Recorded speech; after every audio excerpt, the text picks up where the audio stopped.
Good morning. Okay, wait, yep, the mute is off. Perfect. We've never had this many generations before. How come? Why have we never had this many generations before? Well, that's a nice way of saying it. I like to summarize it by saying people won't die.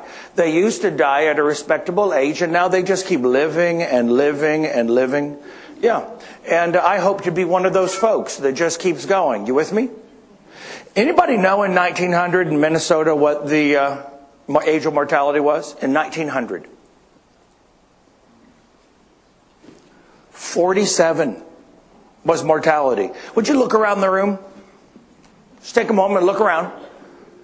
This gives whole new meaning to I see dead people, doesn't it? Yeah, because I'd be one of those. Even if you want to be really technical, even if you factor in child mortality, it would still be in the very early 50s.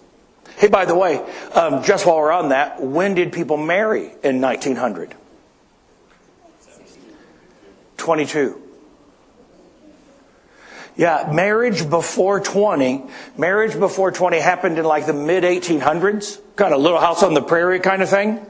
Actually, in 1890, it was 23 because we were in a major depression. And so today, the average age of marriage is 28 or 30. Depending on if you're in more rural, for men, 28 or 30, depending on if you're in more rural or urban areas. And it's gone up again in the last 3 years. Just was reported on a year ago that it's gone up again in the last 3 years. Now, this has huge implications for turnover. Marriage has huge implications for turnover. How many of you have heard somebody say this? Good worker. I just heard this last week working for a limestone company. One of our best workers. And they said, we're gonna quit and I'm gonna go move to Seattle.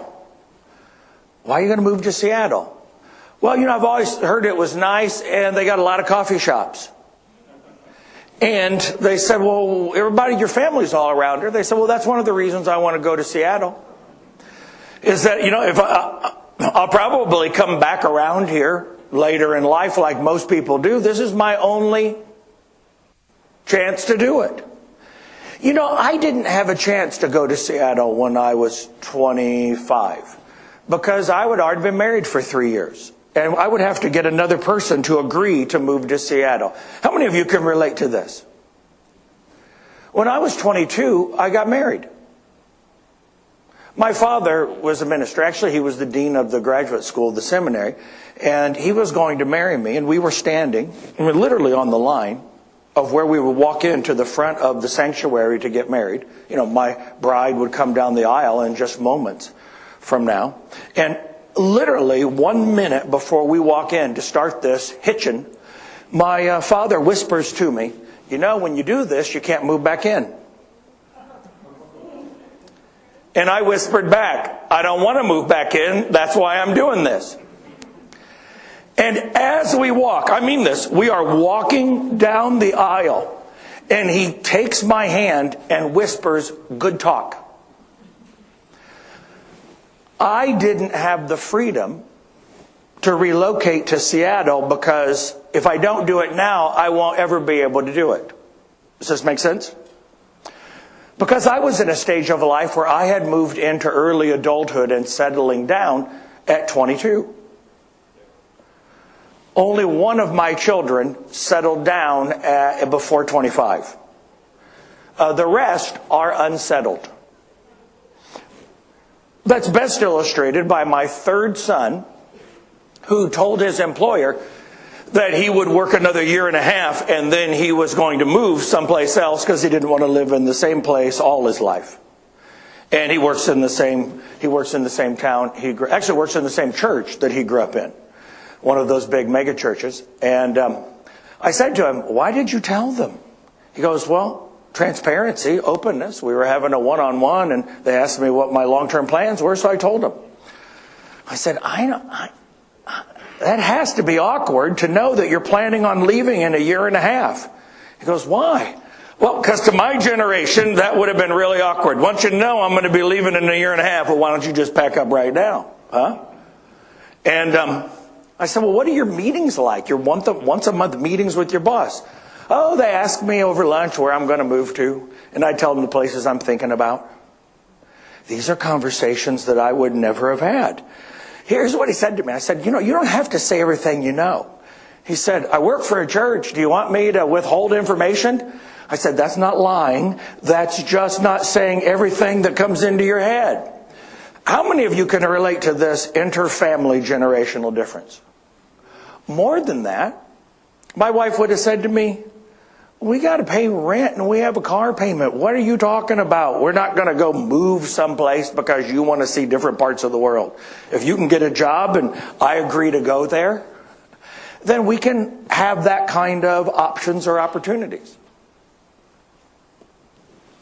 Because people don't settle down in the same way or as early as they did before.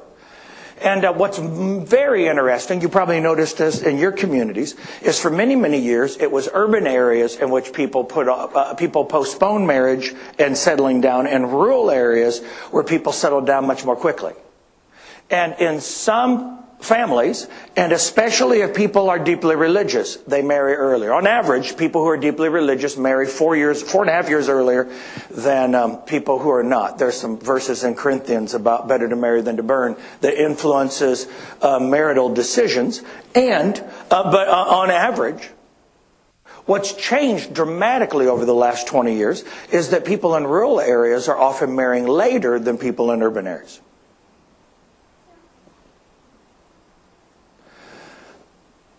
So you're like, what? I thought we were talking about generations. What are we talking about this new life stage? It actually has a name. It's called emerging adulthood. Anybody heard that before? The name emerging adulthood? It's been identified for the last, and you're shaking your head. This group's fairly typical. It's not at all uncommon to have a group go, nope, because it's only been identified in the last 17 years. Now, if we live 30 years longer, and isn't that God's greatest blessing for our lifetime, is that we live 30 years longer than people did 100 years ago. It also leads to some complications because now the book of life has 30 more years. That's got a room for a couple of extra chapters. And one of those extra chapters happens more for city folk than for farming folk because farmers don't retire. They just let somebody else help out in harvest season. I got an uncle who's 82 and he still farms. My aunt has said to him from 80 on, 80 is a perfect year to declare your retirement. I don't retire. My grandfather was still raking hay at 90. Well, you know what? It's okay. Doug, the neighbor next door, right? Farms next door. He does most of the combining, most of the planting. Does this make sense? He shares a little bit with him. They help out because when you've been neighbors for 80 years, you're as much family as you are with half your own extended family. And so that's how they work. And farmers often don't retire. Sometimes in a family, he doesn't have kiddos to hand the farm on to. And so as a result, he just keeps going with it. Often, if you got a family farm, sometimes people do retire. But city folks often retire fairly young. And then now that we live longer, we have this new life stage called second adulthood. I no longer have financial obligations, but I have the health and the money to go enjoy some things. How many of you know people who retired and then are like, I got to go back to work to slow down? I didn't go this hard because they're involved in things and volunteering for things and traveling to see all of those children that spread out over the world. And my wife is right now in Boise, Idaho, seeing a son, a daughter-in-law, and a granddaughter. And I'm not retired so that she can continue to do that. Does that make logical sense as well? You with me? Okay. Because of this retirement thing, people have all this freedom that they didn't have before. You know the old story. People work in a factory, they retire, 2 years later they'd be dead. Leave a widow behind was typical kind of scenario. Whereas today, we got this new life stage after we retire. We also have this additional new life stage between 18 and 27. Between adolescence and settling down. Now, around the world, when you ask people, over 30, when does full adulthood begin? They say 27 or 28. And around the world, when you ask people who are under 30, when does full adulthood begin? They say 27 or 28. It's one of the few things we all agree on, is that there's something new between adolescence. And I've heard, I was working with a number of Missouri Synod Lutheran ministers. Anybody ever heard of Missouri Synod in Minnesota? I figured maybe one or two of you drank that particular brand, right? And one of them said, well, prolonged adolescence. I said, actually, it's not prolonged adolescence, because adolescence is defined by your relationship with your parents, and the relationship with the parents change. Anybody got 20-somethings living at home? Your relationship with your parents change. Now, the parents are not always sure what that means, right? There are a number of DTRs defining the relationship moments where it's, are you going to help with housework, and are you going to contribute anything to food? And those kind of conversations happen. And young people are like, don't treat me like a child. Well, then go pick up your crap when you leave it by the TV. And so these are the kinds of conversations that we're all exploring now, that emerging adulthood is a new life stage. And it has huge implications for turnover. Huge implications for turnover. Life stage turnover, we can't stop. Generational turnover, we can. We can adjust what we do in our families, in our farms, to better welcome all the generations. But life stage is this new development. So I'm talking to leaders in the Department of Defense.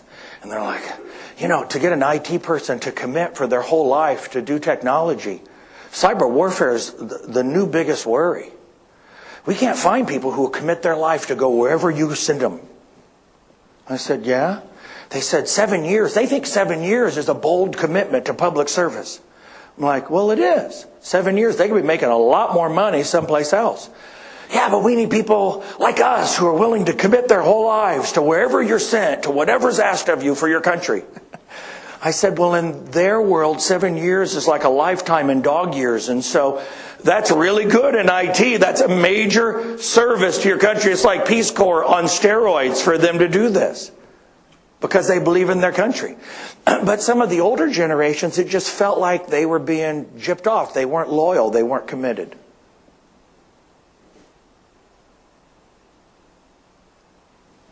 Yesterday I was working with the dairy folks, Pennsylvania Dairy Society, and there were some folks who were like, yeah, but we treat people like family. When we hire folks, we treat them like family. Sometimes we treat them better than we do our family. We're like, hey, you're part of the family. You'll eventually get a piece of this. These people aren't going to get a piece of this, so we got to treat them like employees and treat them better than family. And so when people leave, we're like, why are you leaving? We're good to you. Would you please turn to the person next to you? Would you look them in the eye? And would you repeat after me? You ready to give them this coaching? Sometimes people leave that you want to stay. Other times there are people you want to go, but then they stay. But the people who leave that you want to stay sometimes really like you. They'd even come back to work. But they're still leaving. For many of us who are older, that puts the game on tilt, doesn't it? Even my expression's old, isn't it? Because nobody plays what? Pinball anymore, where it goes on tilt. It would just be a hard drive failure on your online game. And so it'll put us on tilt, our older generation, because we're like, no, if it's a good place, you stay. If it's bad, then you leave. Millennials are the first generation to say, I'm looking for a job and I really like where I work. And it throws many of us who are older off. No, you leave because you don't like it. No, I leave because I'm probably going to work till 75 and I don't know that I want to work at the same place forever. Now, farmers get this. I'm probably going to work till I'm 75, at least in some capacity. I'm a putter around the shop because if I don't, she's going to ask me to, right? But don't you have a place to go?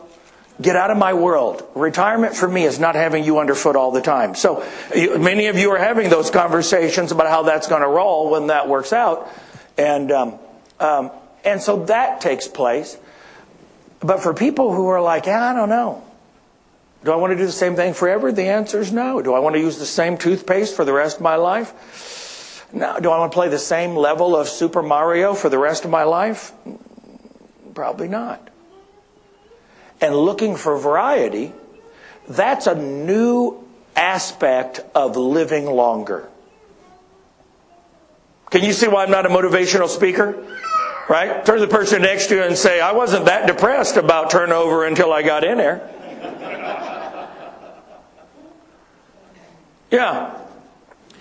I'm making a distinction between turnover that is generationally driven and turnover that's driven by life stages and changes in how long we live.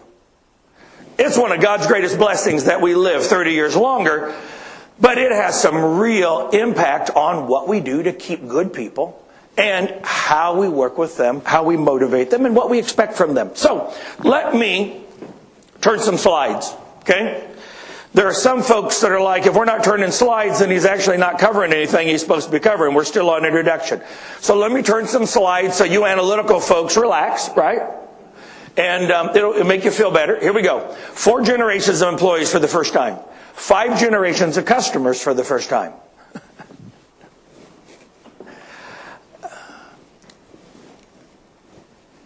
It is difficult to sell pork.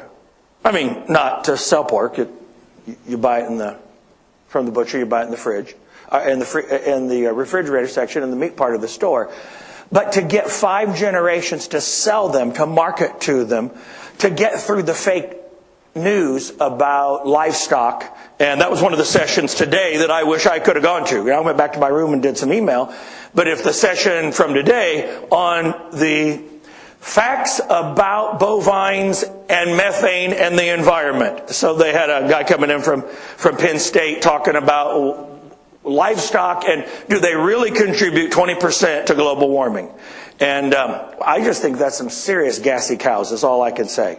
But the point of it is, there's some fake news out there. And the fine folks at Chipotle don't help that a bit with little movies about manufacturing out of cows and all of that stuff. And then between that, here's what I know. You ready? My life's work is to perfect pork shoulder in the green egg. That's my life's work. Are you with me? Mr. Brown, pork shoulder, the green egg. It is my life's work. And ribs are already amazing in the green egg. But shoulder, that requires some finesse. That's my pursuit. And I'm allergic to alcohol. This, all my friends, is meat right here. I want you to know I'm with you in solidarity.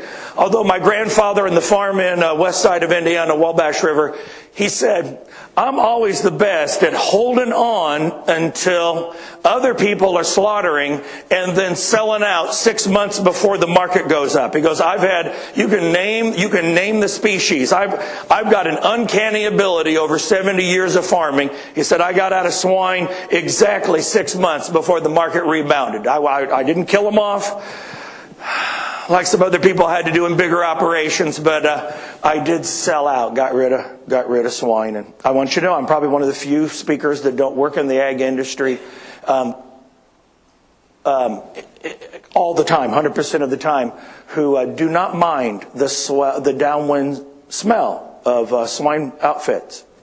My wife, who's a city girl, will go, what is that?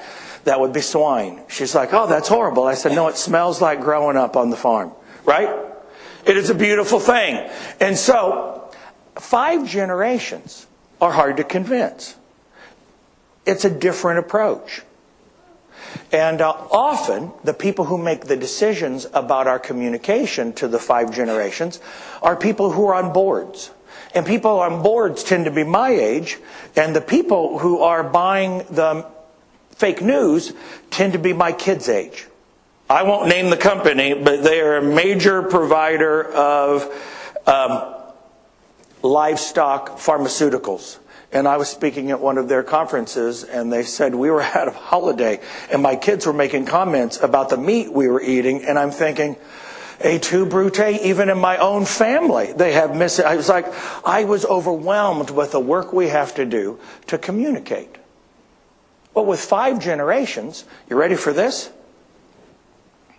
We need people who are helping drive communication who are my kids' age, because even the graphics we use say this message is for people who are 45 and older, who already think in moderation it's a good thing to have because it's still the other white meat, right? As opposed to dealing with some much harder kinds of conversations that come from foo-foo food. Does this make sense? So we insist on young-looking graphics and young-looking messages because we haven't had to deal with it that same way before. Mass marketing, that's what I want you to remember from this and generational stuff, is mass marketing doesn't work the same way because each generation has a different kind of reason why they either buy or they don't buy pork. And the graphics alone. By the way, those of you who are religious, when I talk to religious organizations, people say to me, I don't know, we're all gray. We're all gray. We can't get the young ones to come. That's what my second book's about. I don't really talk about it a lot in business settings. But my advice is, well, start with your graphics. Don't change everything. Just start with your graphics. Do your graphics look like clip art from the 1970s? And a lot of times they do. And so start with your graphics, and the same thing applies to any organization. Make the message appropriate to the generation. Let's keep moving. We live in a world that is much more connected. And by the way, the publisher made me put this in the slide deck. It was a requirement. And then I also had to get it tattooed right here on the left flank. It was weird. But, that's what I had to do. I thought that was funnier than that. Let's keep moving. All right. 2 big challenges around generational differences. So we've covered a bunch of things. We've covered this a new life stage. We live longer. It makes things more complicated. It has big implications for turnover. It also, 5 generations have implications for how we market and how we communicate our messages. And then I highlighted the importance of graphics and what generation do graphics speak to. Those of us who are older, let me say one more word about that. Those of us who are older, we don't get it. Graphics don't really tell us something. But you ask anybody between 20 and 30, and they can name within 2 to 3 years the age of the person that designed the graphics. We don't think about it that way. I had a phone. The BlackBerry was a phone. They all look the same. iPhone came out and suddenly design mattered more than function. When Steve Jobs said to people, hey, the iPhone 4, if you hold it like this, it covers the antenna and you can't get phone calls. What he said was, well, then hold it differently. He didn't say, you're right, we've made a mistake. He said, this is the most beautiful phone ever designed. Hold it differently. This put design over functionality for the first time. And anybody's ever seen tractors, I remember the day when they all looked the same. And then there was an era where even tractors had some design elements to it to increase sales. And Oliver missed that little movement there before they sold out. So what do I think about work? I work 9 to 5 and stay late with overtime. Let's talk now about how do we bridge some of these differences. Baby boomers, I work 8 to 6 and then I take it home with me. Xers, I try to get it all done at work. I'll take it home if I have to. And millennials, it's a 24/7 world, so I'm leaving at 5. I can log on tonight for anything else that needs to be done. Now, this is a little harder when you're on a feedlot, isn't it? To say, I'm going to take my work home with me. Baby, don't go out in the garage. I've got some piglets out there, and they said I could work from home. Yeah, so that's a little impractical, is it not? The whole kind of working from home. But not everybody in the operation is, and heavens, farmers have been working from home, meaning around the kitchen table, getting paperwork done longer than anybody else in the business world. But the point of it is, hey, it's 5. I know, but we're not done. I know, but it's 5. I know, but we're not done. It's okay. You get paid for the extra time. As much as it hurts me, we're not done. I know, but I got plans. This is the exact words. We're shooting pool tonight, and I'm going to be late. There is work left to do. For older generations, work was the pork chop. And everything else was the, I'm sorry, Brady Bunch fans, I can't miss it, applesauce and salad and appetizer. But work was the main thing, and everything else fit in around it. For Xers and for millennials, life is a waffle, and work is one square on that waffle. And then if you were doing extra work, you're like, hey, any way I can get some extra time off on Friday? Because your work syrup has been oozing into other squares of my waffle. Does this make sense? So work ethic is one of the things that ticks folks off. You're like, you're late. Yeah, well, I worked late last night. But you're late. I'm only 10 minutes late. So has anybody seen Signs for DaVita? They do dialysis centers. So I'm working with their executive team, and one of them asked a question. They said, I got some great millennials on my team, and they're great workers. They're as good as anybody else. But the one thing that baffles me that I'm thinking after hearing you might be generational instead of an issue is they'll come in late. And if a boomer comes in late, they will call you. And the whole way they're driving into work late, they will explain to you why they're late. Water, heater went out and flooded stuff, car wouldn't start, that kind of thing, right? They have to explain it.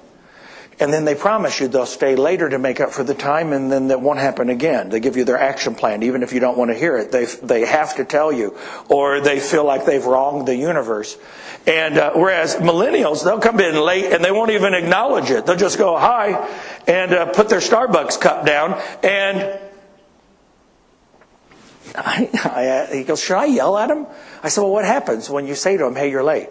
They say, was there anything that I didn't get done that I needed to get done? No, it's all good. It's just that you started at 8:30. They're like, oh, I thought it was something serious that I'd forgotten. Okay.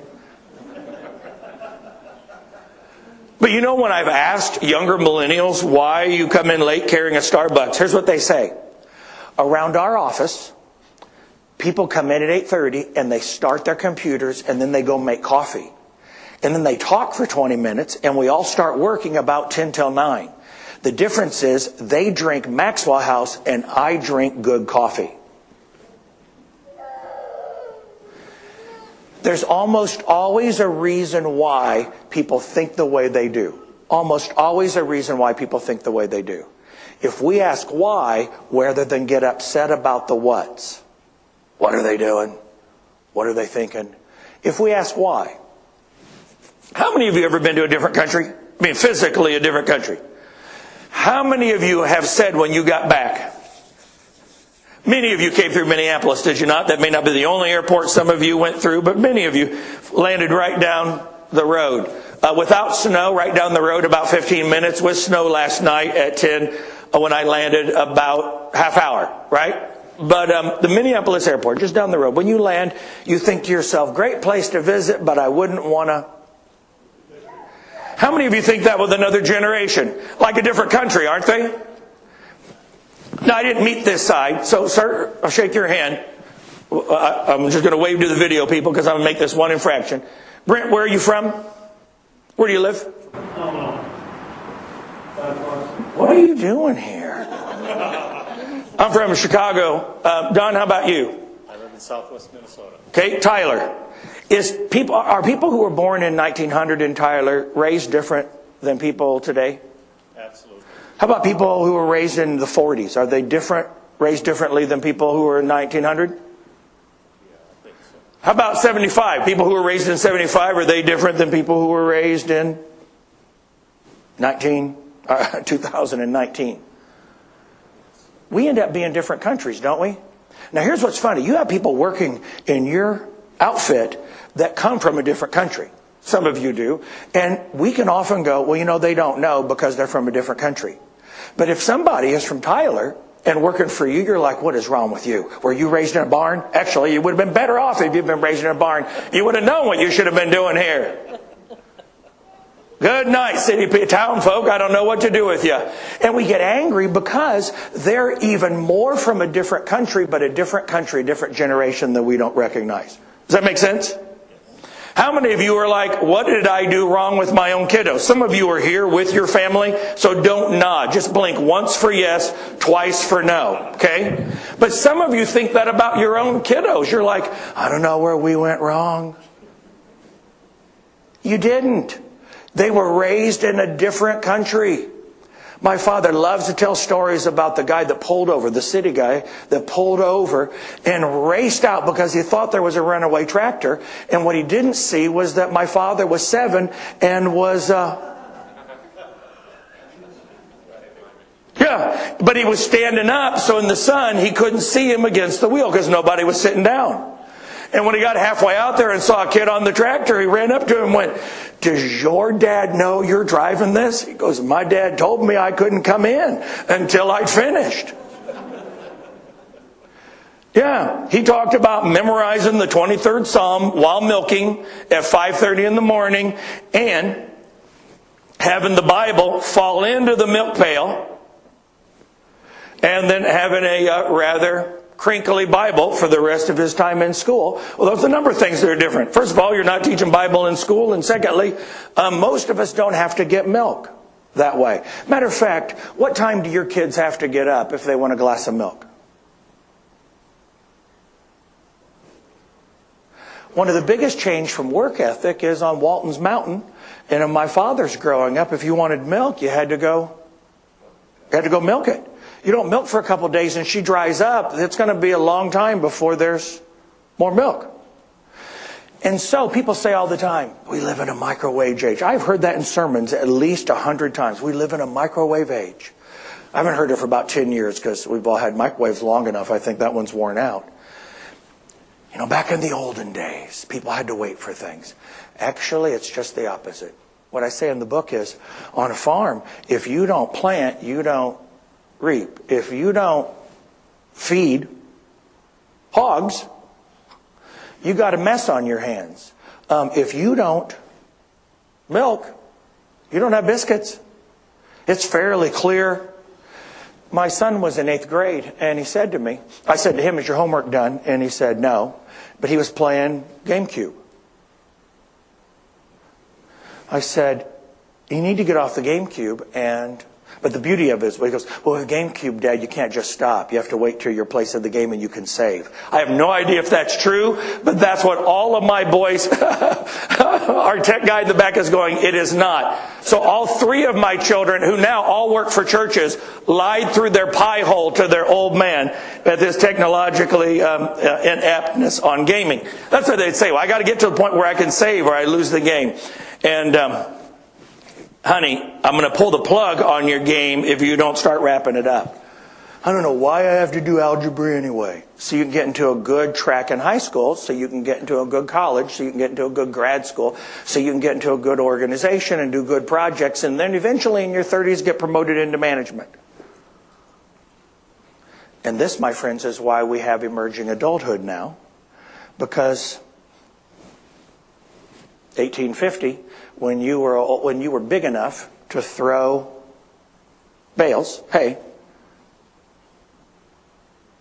when you're big enough to roll a sigh, then you could sit at the big table, and you were in the apprenticeship to adulthood, right? You could sit at the big table because you could do a man's work. Today, that process has elongated until people are considered full adult in society. That's transformed our relationships. And there's a much longer time frame. And so it's harder for people to see, if I work really hard now, I'm going to get this. If I work really hard now, what am I going to get?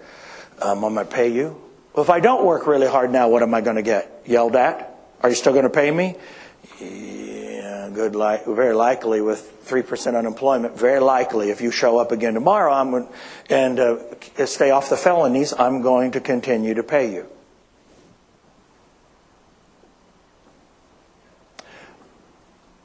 And so it's harder.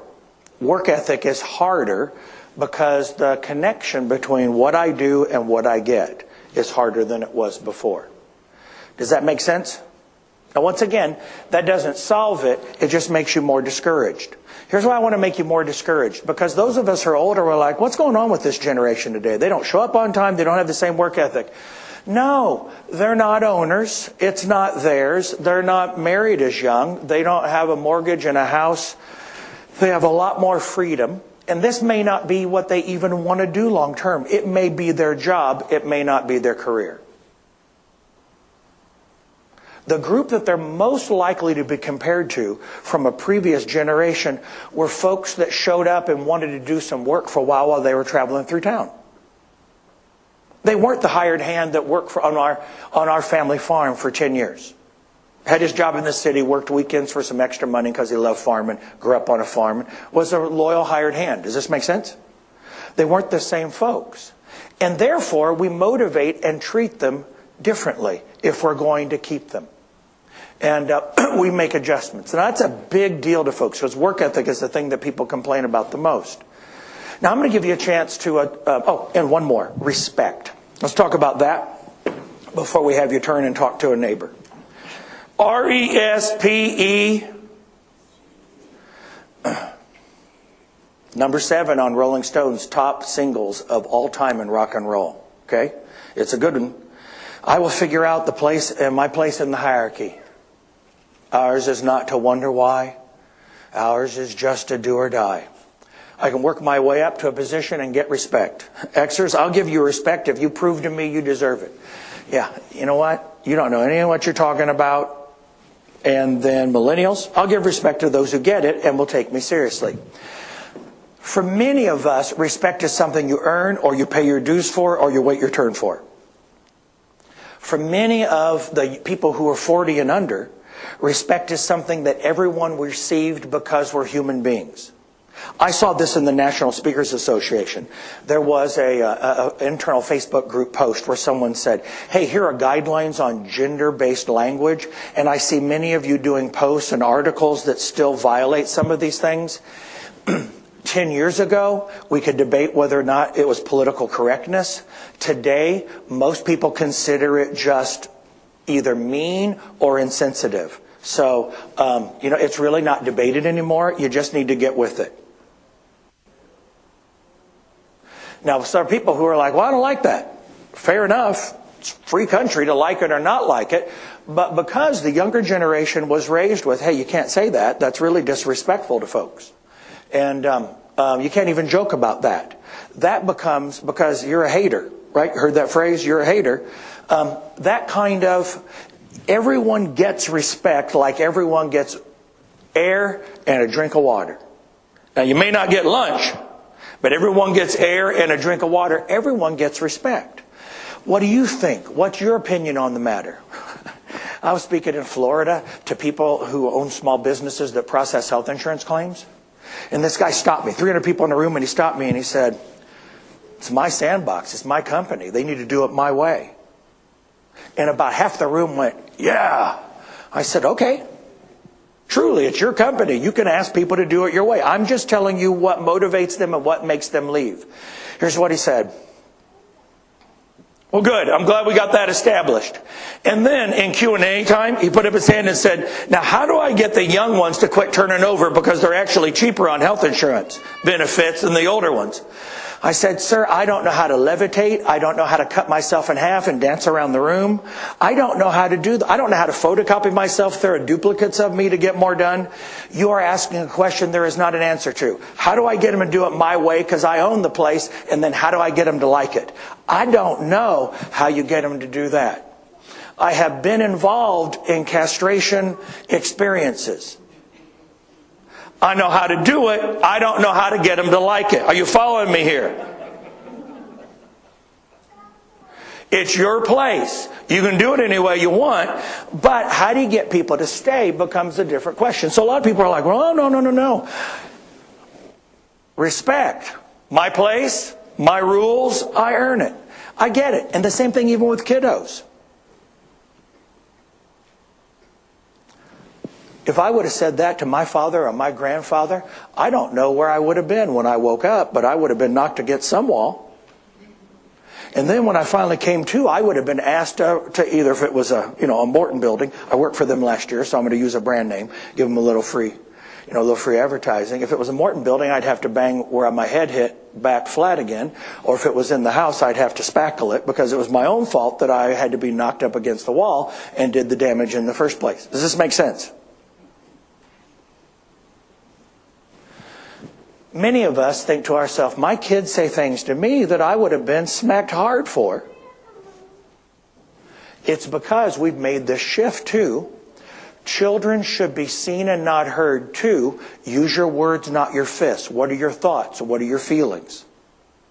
And the children should be seen and not heard generation is now managing the what are your feelings? What do you think generation? And sometimes that creates some generational sticking points around communication.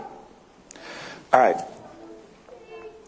People will say younger generations want to come in and be running the place in the first 6 months, in the first year. I hear that all the time.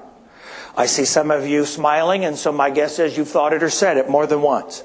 Here's what the research actually shows. Pew Research Center discovered that, you ready? You tell me, what generation do you think they found out? What generation do you think they discovered millennials respect the most at work?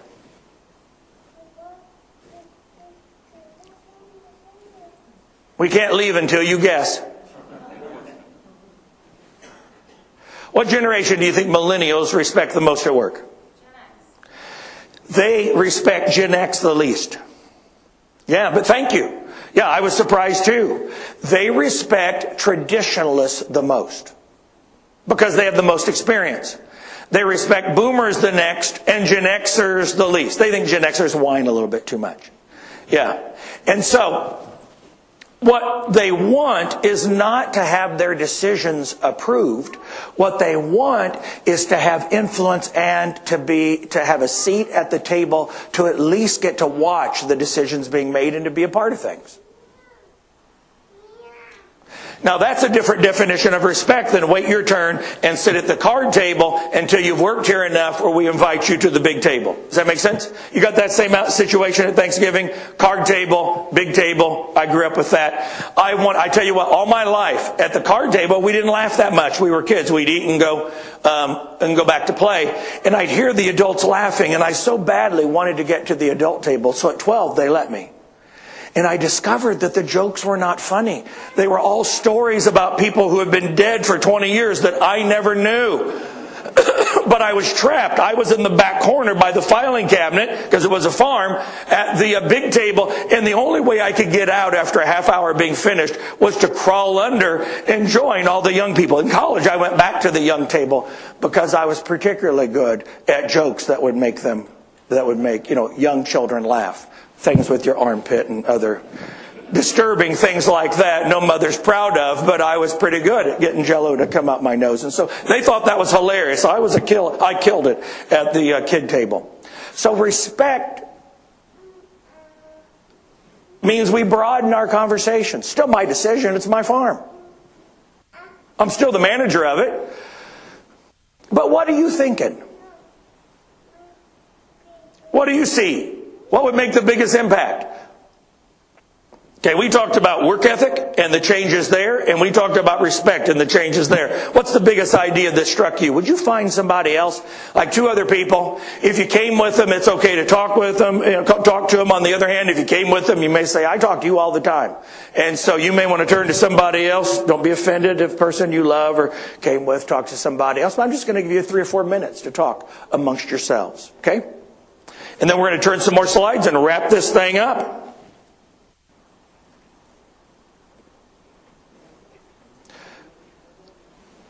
Would you turn among yourselves and talk about this question? What under work ethic and what under respect? Those are the two biggest things that get stuck in agriculture and the sticking points. Which of those have you learned something about that is a new idea? You don't even have to know what to do with it yet, but what's a new idea, a new insight that you found interesting or helpful about the sticking point of respect and the sticking point of work ethic? Turn to a person next to you, 2 other people next to you, get in groups of 3 or 4, talk amongst yourselves, give you 3 or 4 minutes. We talked about it earlier, but emerging adulthood, I just want to stress it again, it's not just generations, it's a life stage. And nothing so pins a person down like children. How many of you have experienced that?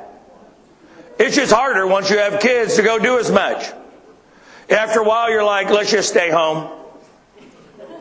Let's just stay home. Because we have kids. We love them, but they ruin everything. And as a result, they make people more stable.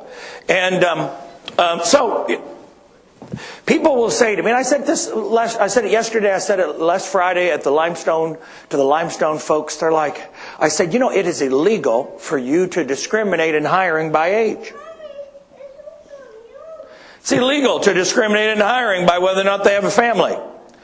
All I'm saying is, statistically speaking, people are more likely to stay longer once they get past 30 and have kids. I'm not telling you to hire any differently. You with me? Because that would be illegal, discriminatory. I'm just telling you what the facts are. And so when you have people who are in emerging adulthood and they come and stay for 2 years and then leave, at this Limestone place, the managers were like, I didn't want to interview them because they're not going to stay. Okay, well, in Ohio, we have 4% unemployment. They've been vouched for by other people who work here. We don't have to go do a background. We did a background check and they came out clean. This is a good candidate. Yeah, but what if they leave? What if they give us 2 good years and then they leave? How many of you are like, today in this hiring market, I'd take 2 good years? Anybody that showed up last week in the polar vortex, anybody who didn't quit already passed a major test for agriculture, did they not? The worst 3 days of their career, hopefully, worst 3 days of their career. If they showed up, you're like, love you, you're part of the family, here, have a piece of pie, life is good, and some additional coffee. And so they've already passed a key test. What if they want to go someplace else? And then, how many of you seen it where somebody goes try something else and comes back? But sometimes we get hurt. We treated you like family, and you have left like the prodigal son. You have left us. Instead, we need to throw them a party. Here, have pie. You can tell I love pie. Okay? And that's the one thing from the past I want to bring back is a pie safe with 5 different kinds of pie in it at any time that you have at the end of breakfast, lunch, and dinner. Does this make sense? That's what I wish we could restore from my farm life. And pie made out of lard, none of that Crisco crap. But anyway, I've digressed. And I didn't say that just because I love you all and want to suck up to the audience. I said that because God bless lard crust. My mama can't stand it because she's a city girl, but God bless lard crust. But anyway, I'm back on it. You give them a pie and you say, come back. Come back if you move back into town. If you decide you want to do agriculture again, you were great. We'd love to have you back. And then they're like, really? Look, I got a pie. They love me here. They're not mad I'm leaving. This isn't an awkward, uncomfortable conversation. And then you say, but would it really do us a favor? Because you've been kind of like part of the family here. It would really do us a favor if you could help find somebody, maybe not as good as you, but almost, to replace you. Well, I don't know. I'll think about it. How many of you know how to get quiet after you've made a request? Now, some of you are Minnesota nice, right? When Marriott makes that a campaign, I grew up Indiana nice. Certain things you don't talk about, and when people get uncomfortable, you just got to move the conversation on to take the uncomfortableness away. But in sales, whoever talks next loses, right? You ever heard that phrase in negotiation? So you look them in the eye and you say, you've been part of the family. It would really help us out if you found somebody else who could replace you who was good. And then you just get real quiet and smile at them, so they know you're serious. Now, we want you to have the pie and we want you back, but it would really help us if you could recommend some people. What you want them to do is to send 6 or 7 text messages to folks saying, do you know anybody? Are you interested? Because you're good to them, they're good to you, and the door's open to come back. Does this make sense? If you get 6 months out of somebody, 2 years out of somebody, be grateful, thank them, invite them back, because in the next life stage, it may be a very different circumstance or situation. Okay, what else? It's sometimes more difficult when younger folks are managing people who are older. Let's say that you are the prince or princess. That's the language that gets used in business publications when you are the next generation, but your parents are still large and in charge, right? Well, the prince comes around acting like he can tell us what to do, but I think this whole farm's in the toilet as soon as the old man retires. Now, that's usually a conversation that happens in the 20s. I know, they went off to Minnesota and got themselves a master in ag. They don't have a master in getting their head out of their butt. These are direct quotes that I've heard people say. And so, what do you do with that if you're the prince? Well, I wrote an article that's published on Huffington Post on how do you manage people your parents' age. One of the most important things is more respect and more listening. Because sometimes the prince tries to use their parents' management style, but they're not in their parents' position. And that does not go a long way. What do you do if you're ready to turn this thing over? It's time for, you want to hand it to the next generation. Should you do it? We are in the middle of that on our Indiana farm. Succession planning is one of the most difficult topics because there's a sign outside of them. It's all rusted now, but it's a heritage farm. It's been in the family for 170 years. The picture of them with the governor of Indiana, Governor Bai, it's been rusted off for 20 years, but that sign still says there because it's a heritage farm. Big old it's a rusted shape of Indiana, but everybody knows what it means. What it means is you just don't go selling off. How many of you know people who would have done a whole lot better for their family if they would have handed it to somebody who cared about farming? My uncle had this conversation. He didn't have kids of his own. He's got some stepkids. And he said to me, "Are you guys at all interested in owning this?" I said, "Owning it or moving here?" He said, "Do you think any of you will retire and farm?" I said, "If we farmed with our knowledge of farming being townies, we drive this place in the ground within about 4 years. There's not a lot of margin in this anymore. You got to know what you're doing to make it work." He's like, "I know, but it's been in the family. I'd feel horrible being the last generation who lost it." I said, "You didn't lose it. The world has changed on you. You would be doing fine if it was the world you grew up in. But it's not. It's a different world for farming and for families. It's a 1% of the population world rather than a 20% of the population world." Am I being too blunt? He goes, "Well, when I was speaking for AFA, they're like, 'Have you ever thought about having somebody manage it?'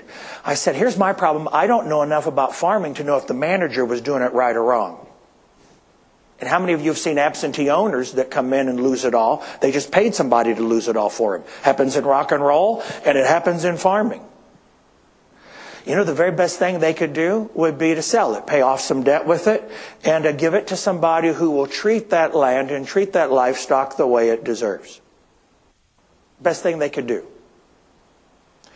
And my observation is that most families know in their heart of hearts if their kids have their heart in it, or if their kids have the skills for it, or if they just feel obligated because it's a tradition and it's been in the family. And it's harder. There's less error in farming, is there not? There's less error. And it could be a farm could withstand a generation with a little too much alcohol or maybe some incompetence and go on to the next generation and they could save it. Today it's a lot harder for somebody that doesn't have their head and their heart in it. And how many of you have seen people that have their head and their heart in it and went on and got an education and has the latest of everything information, and it's still hard to make a go of it when the market gets crazy and we get into a little political tit for tat with somebody that pretends they grow enough pork but can't. You know who I'm talking about.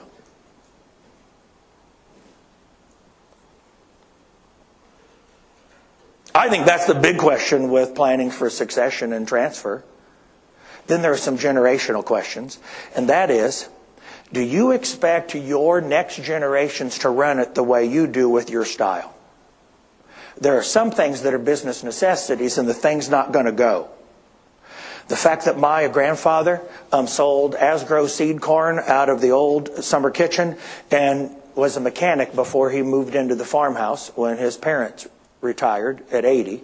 When he finally moved into the farmhouse, he'd been a mechanic and knew how to keep his own machines up, and they didn't have to take on any debt. That's what in the 70s and 80s saved them when half the places around them went under, because the next generation went out and bought very fancy tractors with air conditioning when they were and stereos, when the 8-track players when they were brand new.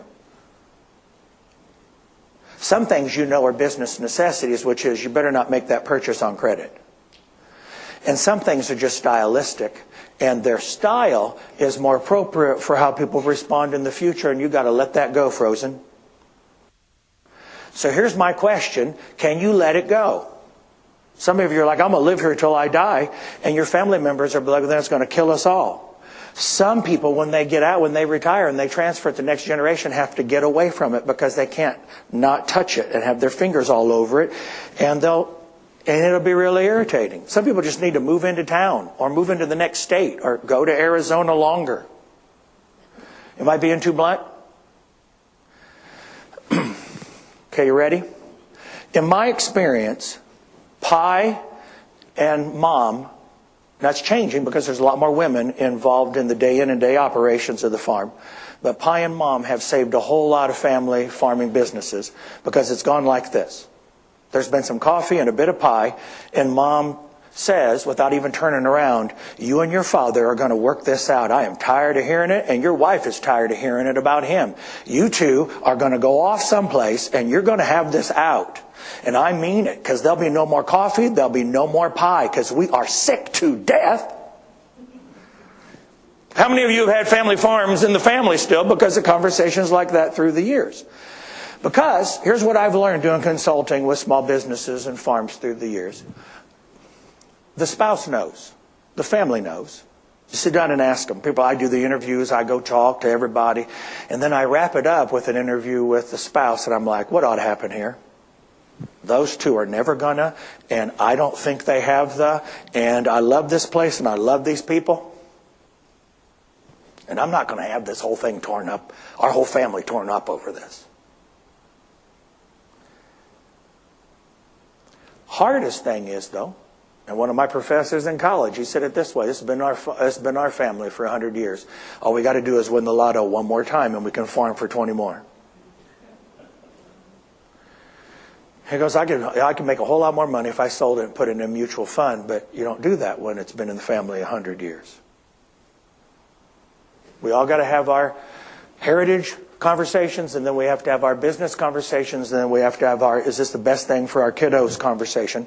And then we can make it work with the next generation if we can let off. Well, I'm looking at it. Let me get the, see, the problem with these fancy watches are you got to click them to get them to show.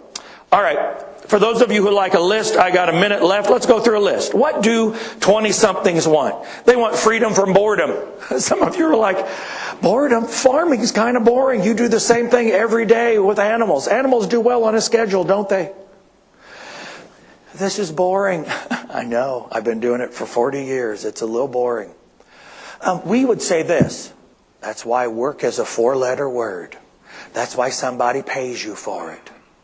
If it was fun, you wouldn't get paid. Now, that's really silly because people who love their job still have to be paid or they would starve.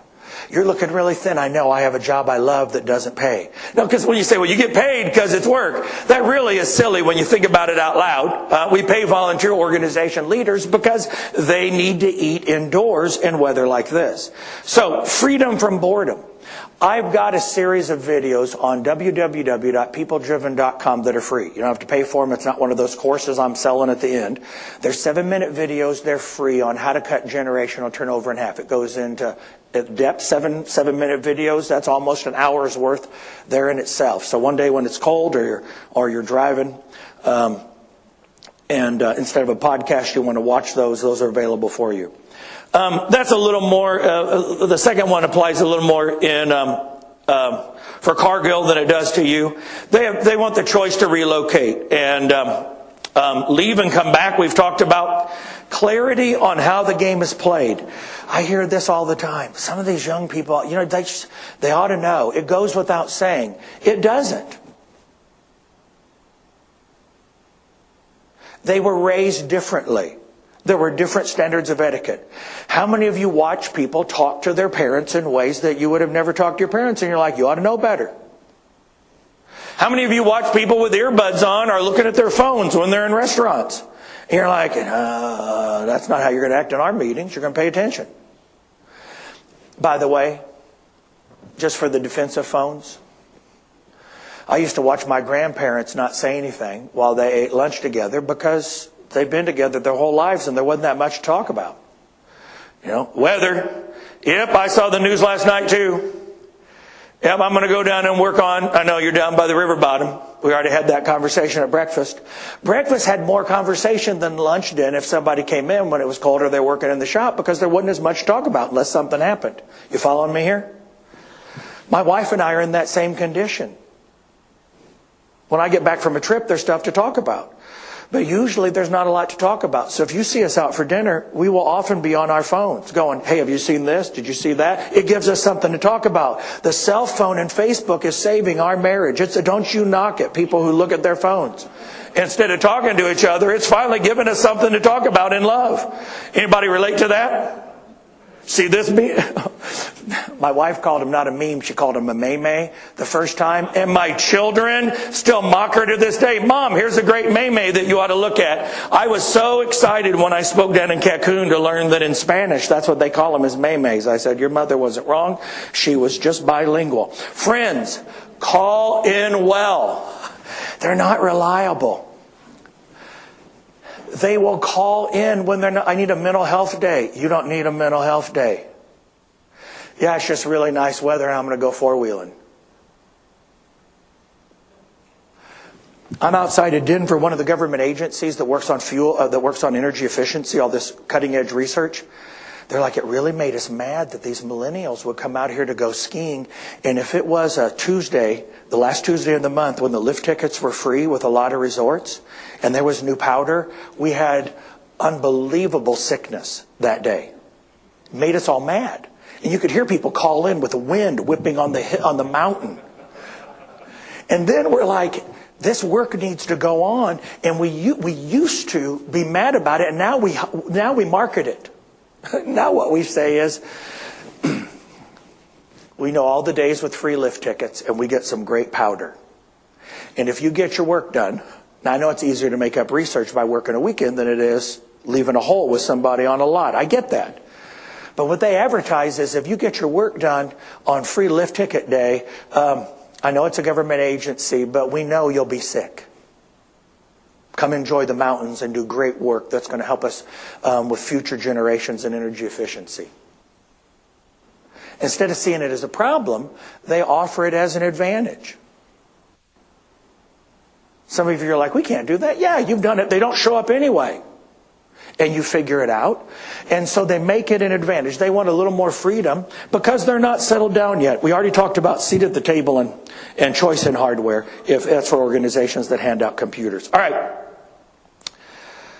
Recruiting 20-somethings. Let me give you 4 tips because I'm over time, and then let's go. You will spend more time at it. I'm just saying. Even when the economy gets worse and there's more people looking for a job, you'll spend more time at it. You've got to break more eggs to find a good omelet. That's just how it is. Am I telling you something you don't know? A lot of people are like, wow, I spend so much time hiring. Yes, you do. Would you please turn to the person next to you, look them in the eye? Repeat after me.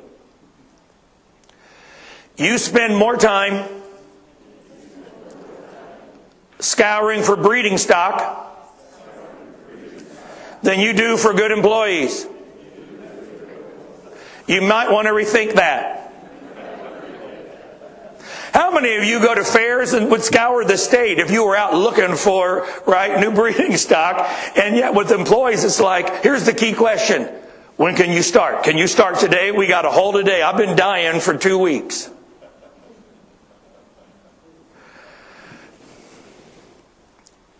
Secondly, the best ones will find the best ones. How many of you already learned that? You need to give incentives to the best ones to find the best ones. Incentives if they find one you hire, and incentives after 6 months if that person stays. Who is going to make sure that person stays if there's $500 in it for them for making sure they stay? Some of you are like, I don't want to give a $500 kicker. No, how much does it cost to have somebody not show up and have to retrain them on a regular basis? If they stay 6 months, the other person's going to be like, no, you don't want to leave. It's a great place here. You have now hired additional training and recruiting staff. You need something for the parents. Parents often, people who come from other countries where farming is still a major part of what they do, understand it. And parents are like, oh, good, that's a good job. In the United States, where less than 1% are involved in farming, people are like, oh, farming. You scoop poop? Yes, we do. We often need to educate parents on the value of the occupation. And so some of you have a website. Wouldn't be a bad thing to put some things up for parents on that. On talking about what's involved and how it's a good job and why it matters. Because town folks, they're just not used to having to leave your clothes outside on the porch before you come into the house. They're just not used to that, or change it before you head home. They're not used to that, and parents are much more involved in their kids' hiring. And frankly, parents are much more involved in keeping their kids showing up for work because they don't want them on the couch. Start with what not to like. A lot of us try to sell people on a job, and what we need to start with is what we don't like about it. How many of you don't trust Facebook reviews that are all 5 stars? Millennials are the most skeptical generation. When Gallup asked, do you trust? Do you believe most people are trustworthy and honest? Millennials trust at half the level of other generations. They've seen too much online. There are things online with the Kardashians you can't get out of your head, even after therapy, right? And so the point of it is they don't trust as much. And so if you come in going, yeah, it's great, blah, blah, blah, what you need to say is, hey, you ever worked on a farm? Nope, let me tell you the things that you're not going to like. Now let me tell you why it's worth it. You know, you're going to hear me tell you about the things that we do a little differently around here that are different than other places you work. And let me just tell you some of the things that people complain about.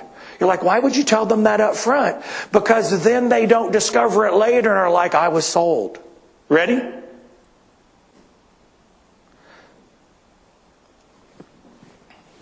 I work part-time at our big mega church. And I was 2 offices down from our senior minister. And we were hiring some people who had to work closely with them. And like most mega church pastors, he's got some wonderful strengths. And then he's a bit of a character in some other ways. But I didn't realize how the drop ceiling, how much people could hear, and I have a loud voice. And he said to me once, you know you have to explain to them the hard parts about working with me, but do you have to do it so loudly and with such humor? You enjoy making fun of me, don't you? I said, you are a pain in the butt about 20% of the time. He said, I know, but wow, you go into graphic detail about how hard I am to work with sometimes. I said, yes, I don't want them to. As one guy just said, I think the interview's over. I don't think I could put up with that. Well, you're not the first accountant that said that they couldn't live with that. And so he didn't show up as finance director. But you know what? The people we hired have been there 15 years. And they'll say everything you said was true and more. And then they'll laugh about it, because if we tell people the truth, it's easier for them to go, yep, that's just what they said. How many of you are good at underselling, right? Telling the truth and underselling the benefits of it. Some of us, it's pretty natural. We come by it pretty naturally, so we'll do it really well. Well, hey, what are these? I got to quit. What are these? These are flip-flops. Footwear choice for millennials. How many of you see them in church even? Weddings even. Yeah. In my generation, you didn't wear these. First of all, because around a farm, these were truly difficult to work in, were they not? Just the stuff you have to get out from underneath your toenails was a problem if you wore these around farming.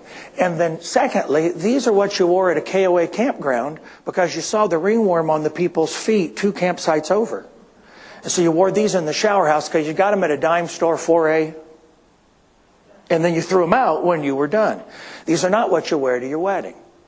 I think that they're the sign of the end of the world as we know it, where there were 3 generations and now there are 5.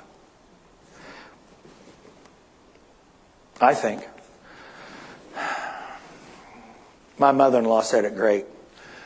When she lost her eyesight and we started driving her and my my handicapped brother-in-law, he had some brain injury, to church with us, all my kids would hop out in flip-flops and shorts in the summertime, and I'd say to her, that's not how you dressed your kids.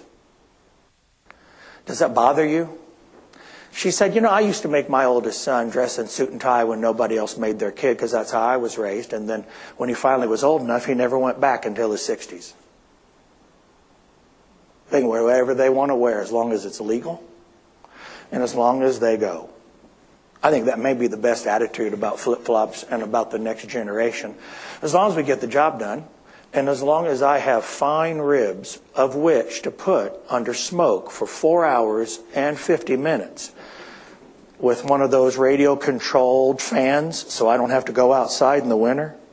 I know it's cheating, but hey, if you got a green egg, you're cheating already. And it is a beautiful thing. As long as there's people to keep that coming, I don't care. It's the end of the world as we know it. This next generation, if the research is right, could be the most productive we've ever had, so I think I feel fine. I'm about 10 minutes over. Get out of here. I'm hanging out for questions. I don't have to go anywhere until 2:45 on a flight back to icy Chicago. So thank you for staying here. Thank you for hanging in there. Thank you for asking good questions. And have a great rest of the conference.